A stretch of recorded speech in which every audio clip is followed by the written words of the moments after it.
Welcome to the debate. 다양한 시각으로 텍스트의 깊이를 탐구하는 토론회 장에 오신 것을 환영합니다. 우리가 일반적인 판타지 소설을 읽을 때 말이죠. 주인공이 뭔가 잘못된 선택을 하면, 보통 어떻게 될까요? 글쎄요, 전투에서 크게 패배하거나 아니면 아주 중요한 동료를 잃는 정도의 대가를 치르겠죠. 아주 익숙하고 깔끔한 서사적 공식이니까요. 네, 그렇죠. 그런데 오늘 우리가 다룰 이 다크 판타지의 세계에서는 이야기가 완전히 다릅니다. 여기서 잘못된 선택은 단순히 목숨을 잃는 것으로 끝나지 않거든요. 아, 맞아요. 아주 끔찍하고 성적으로 적나라하며 육체와 정신이 완전히 짓밟히는 절대적인 지배의 상황으로 인물들을 막 밀어넣죠. 네네, 바로 그겁니다. 그래서 오늘 저희는 거대한 권력 투쟁과 전쟁, 그리고 이묵이라는 그 방대한 세계관 속에서 이 선택과 가혹한 결과를 다루는 텍스트를 집중적으로 해부해 보려고 합니다. 오늘 쟁점이 굉장히 흥미롭더라고요. 그 2화에 등장하는 어둑신이 촉스신을 비롯해서 텍스트 전반에 깔려있는 아주 강렬한 19금 묘사들이 과연 시장에서 어떤 반응을 이끌어낼 것인가 이거죠. 정확합니다. 이렇게 무겁고 철학적인 서사적 주제가 극단적인 성적 묘사와 결합했을 때 과연 성인 장르 시장에서 성공적으로 살아남을 수 있을 것인가? 이 질문에 대해 저는 찬성, 그러니까 이것이 작품을 크게 성공시킬 훌륭한 장치라는 입장에서 이야기를 풀어갈 거고요. 네, 저는 반대로 그 묵직한 주제의식이 19금 장르 특유의 쾌락 추구라는 시장의 기대치와 충돌해서 오히려 독자들에게 인지적 부조화를 일으킬 우려가 크다는 입장에서 반론을 제기해 보겠습니다. 하게 만드는 완벽한 서사적 장치예요. 서사적 장치로서 완벽하다고요? 저는 시장의 현실적인 독자 심리, 즉 인지적 부하의 측면을 고려해야 한다고 보거든요. 아, 독자들이 복잡한 걸 싫어할 거라는 말씀이시죠? 네, 맞습니다. 이 작품이 가진 철학적 사유나 깊은 세계관은 물론 훌륭해요. 하지만 19금 장르를 찾는 독자들은 즉각적이고 원초적인 쾌락을 기대한단 말이죠. 그 니즈와 정면으로 충돌한다는 겁니다. 저는 장래 독자들의 기대치를 너무 단순한 쾌락에만 맞춰서 보시는 게 아닌가 싶네요. 현대 성인 장르 독자들의 안목은 이미 굉장히 고도화되어 있거든요. 고도화되어 있다는 건 동의하지만 그래도 장르가 주는 기본적인 공식이라는 게 있잖아요. 물론 있죠. 하지만 이 텍스트를 끝까지 따라가다 보면 예를 들어 52화쯤 가면 이런 대사가 나와요. 명분 없는 전쟁은 없다. 그저 노예한 위정자의 뻔한 거짓말에 젊은이들이 목숨을 던지는 것일 뿐이다. 굉장히 묵직하게 전쟁의 본질을 찌르거든요. 아, 그 대사 아주 인상 깊었죠?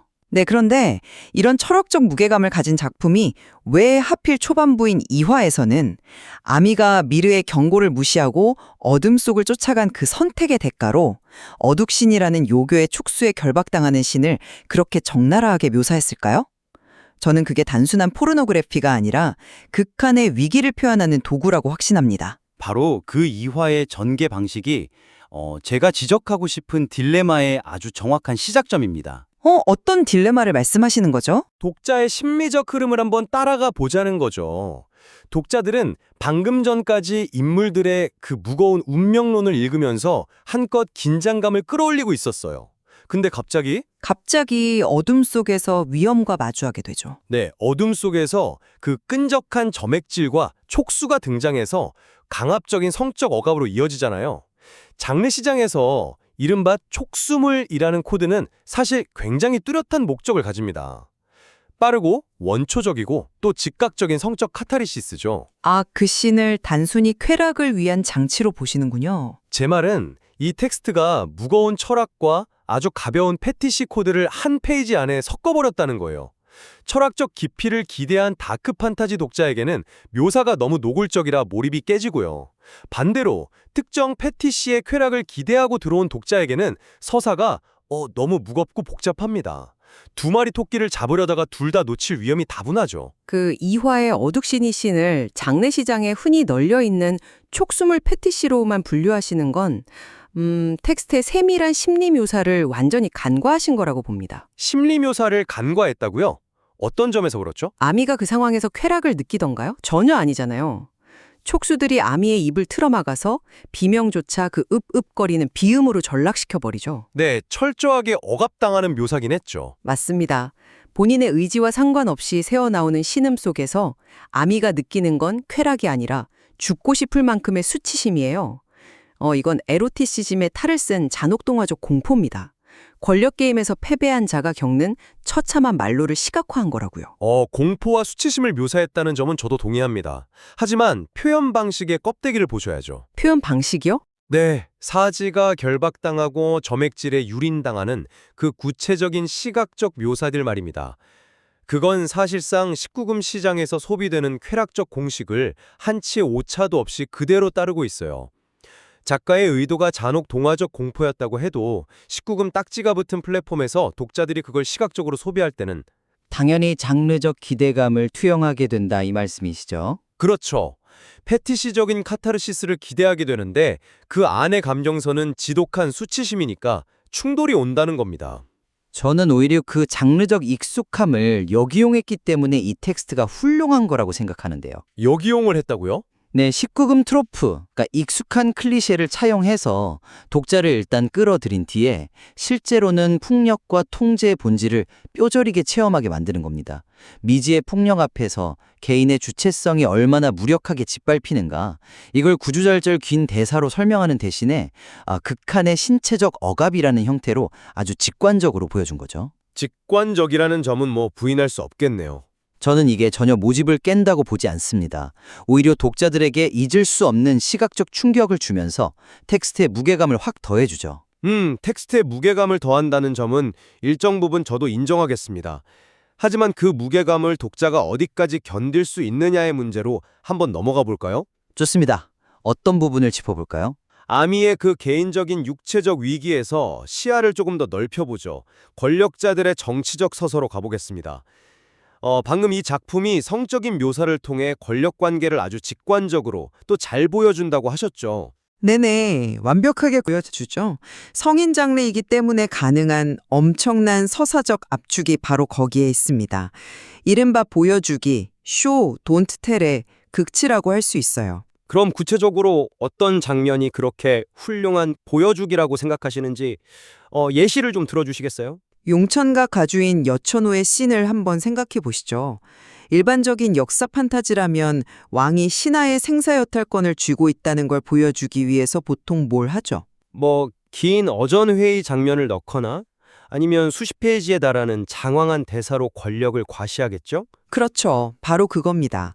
하지만 이 텍스트는 어떻게 합니까?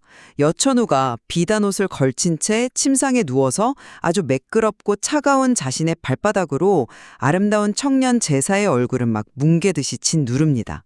굉장히 시각적인 텐션이 폭발하는 장면이었죠? 맞습니다. 제사는 공포와 억눌린 욕망 속에서 그녀의 발목을 부여잡고요. 발바닥으로 얼굴을 짓누르는 이 단 한 컷의 19금 묘사가 수십 장짜리 정치적 설명보다 권력의 비정함과 절대성을 수백 배는 더 소름 끼치게 전달합니다. 네, 확실히 강렬한 이미지긴 하죠. 또 있어요. 여이아가 포박된 호바리의 복부 위로 올라타서 피가 날 정도로 폭력적인 입맞춤을 하는 씬도 마찬가지예요. 육체적 우위를 선점하는 그 폭력적 입맞춤이 곧 정치적 우위의 선포인 겁니다. 독자의 머리를 거치지 않고 바로 척수로 꽂히는 권력의 시각화죠. 권력의 시각화라는 메커니즘 자체는 아주 예리하게 잘 짚어주셨습니다. 발바닥 아래 짓눌린 제사나 그 호바리의 입술을 깨물어 피를 내는 여이아의 모습은 확실히 본능적인 텐션을 주죠.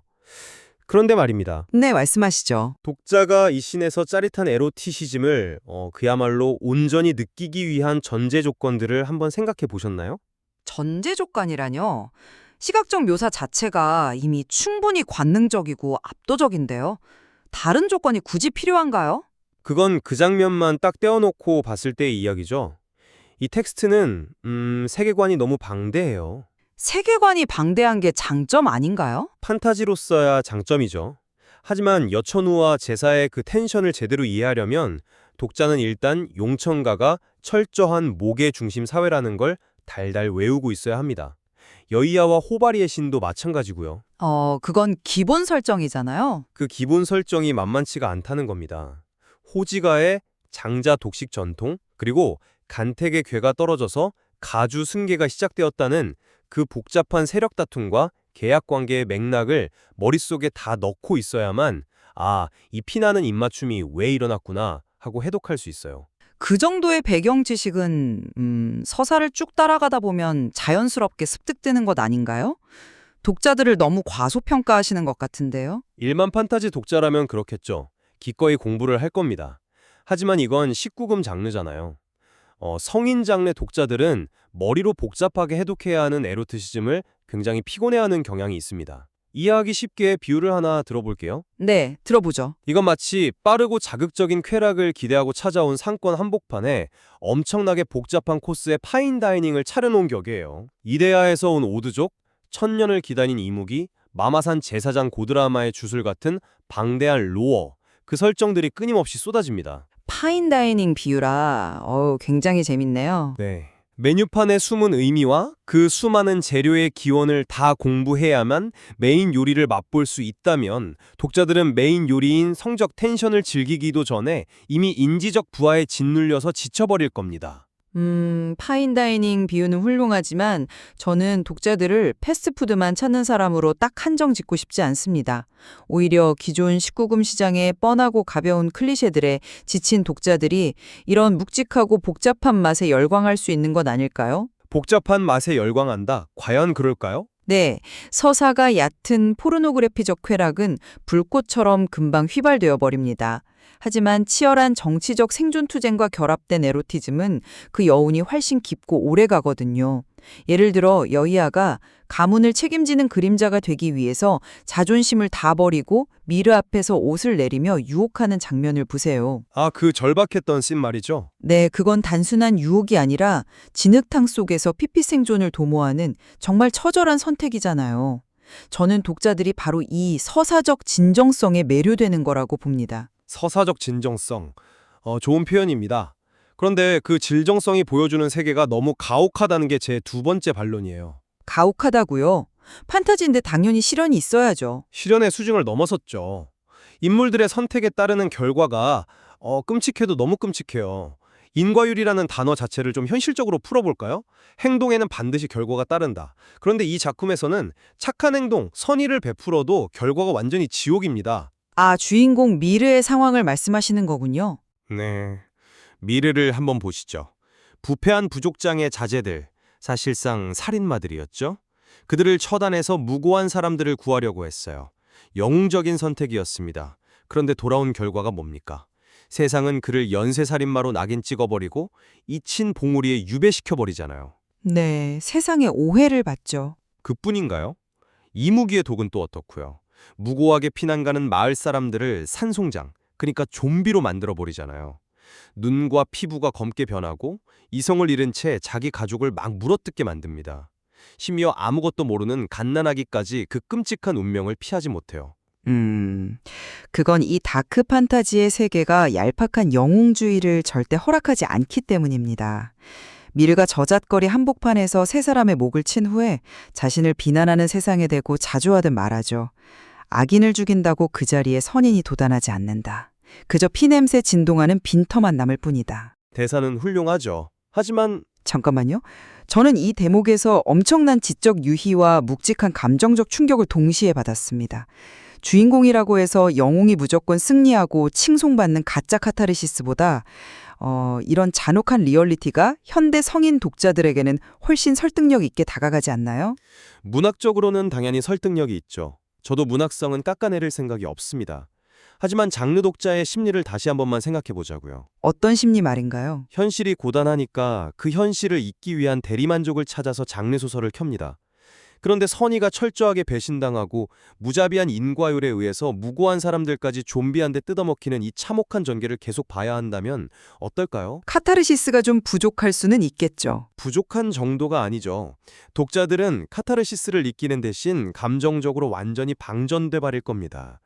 19금 다크 판타지라는 장르가 가지는 어두운 매력이 분명히 있는 건 사실이지만 이 작품은 엑셀을 너무 심하게 밟았어요. 너무 극단적이다. 네, 구미호와 쓰리와 오드족 사냥꾼 미르의 복잡한 전사까지 얽히면서 가뜩이나 서사의 무게감은 더해지는데 거기에 극한의 성적 폭력과 고어한 묘사까지 계속 얹어지잖아요. 독자 입장에서는 인지적으로도 감정적으로도 소화불량에 걸릴 수밖에 없다는 겁니다. 물론 이 텍스트가 요구하는 감정적, 인지적 에너지 소모가 굉장히 크다는 점은 저도 일정 부분 동의합니다. 하지만 역설적으로 19금 묘사가 있기 때문에 오히려 그 무자비한 인과율이 어떤 도덕적 필터나 예쁜 포장 없이 날 것 그대로 전달될 수 있는 거예요. 날것의 전달이라. 네. 살과 피가 튀고 땀과 체액이 엉기는 그 노골적인 묘사들이야말로 이 세계의 잔혹한 리얼리티를 완성시키는 활용 점정이라는 거죠. 독자들은 그 날것의 흡입력 앞에서 지치는 게 아니라 오히려 눈을 뗄 수 없게 될 겁니다. 결국 우리가 텍스트를 바라보고 분석하는 지점은 같은데 그것이 상업적인 시장에서 어떻게 작동할지에 대한 예측이 완전히 정반대인 셈이군요. 그렇습니다. 저희의 결론을 좀 모아봐야겠네요. 저는 이 작품이 이화의 어둑신이 쓰니 주는 극한의 공포부터 시작해서 권력자들의 성적 지배신에 이르기까지 19금 요소를 얄팍한 상업적 도구로 절대 낭비하지 않았다고 봅니다. 인물들의 치열한 생존 투쟁과 그 선택의 대가를 가장 직관적으로 증명하는 장치로 승화시켰죠. 그렇기 때문에 성인 장르 시장에서 도리어 독보적인 상업성과 문학적 가치를 동시에 확보할 거라 확신합니다. 네, 저는 여전히 그 독보적인 상업성이라는 단어에는 물음표를 던져 두겠습니다. 서사의 묵직함과 문학적 성취는 훌륭합니다. 하지만 19금 장르 특유의 원초적 쾌락을 기대하는 시장에서 방대한 정치적 수싸움과 극도로 참혹한 세계관이 요구하는 인지적 부하는 심각한 충돌을 일으킬 위험이 큽니다. 결국 서사의 무거운 철학과 장르적 쾌락 사이의 좁은 간극을 어떻게 줄이느냐가 이 텍스트가 시장에서 끝까지 살아남기 위한 최대 과제가 될 것이라는 게 제 생각입니다. 네, 오늘 아주 치열하고 흥미로운 토론이었습니다. 거대한 권력의 소용돌이 속에서 인물들이 내리는 처절한 선택, 그리고 그 육체적, 정신적인 결과를 19금이라는 강렬한 틀 안에서 어떻게 받아들일지, 결국 이것은 이 텍스트와 정면으로 마주하게 될 독자들의 몫으로 남겨두어야겠군요. 네, 각자의 취향과 기대치에 따라 평가가 극명하게 갈릴 작품인 것만은 확실하네요. 맞습니다. 오늘 저희의 논의가 완벽한 정답을 내리진 못하겠지만 작품이 가진 어둠과 욕망의 얽힘을 이해하는데 훌륭한 나침반이 되었기를 바랍니다. 청취자 여러분도 텍스트 속 깊은 진실을 직접 확인해 보시길 권하면서 오늘의 토론을 마칩니다. 함께해 주셔서 감사합니다.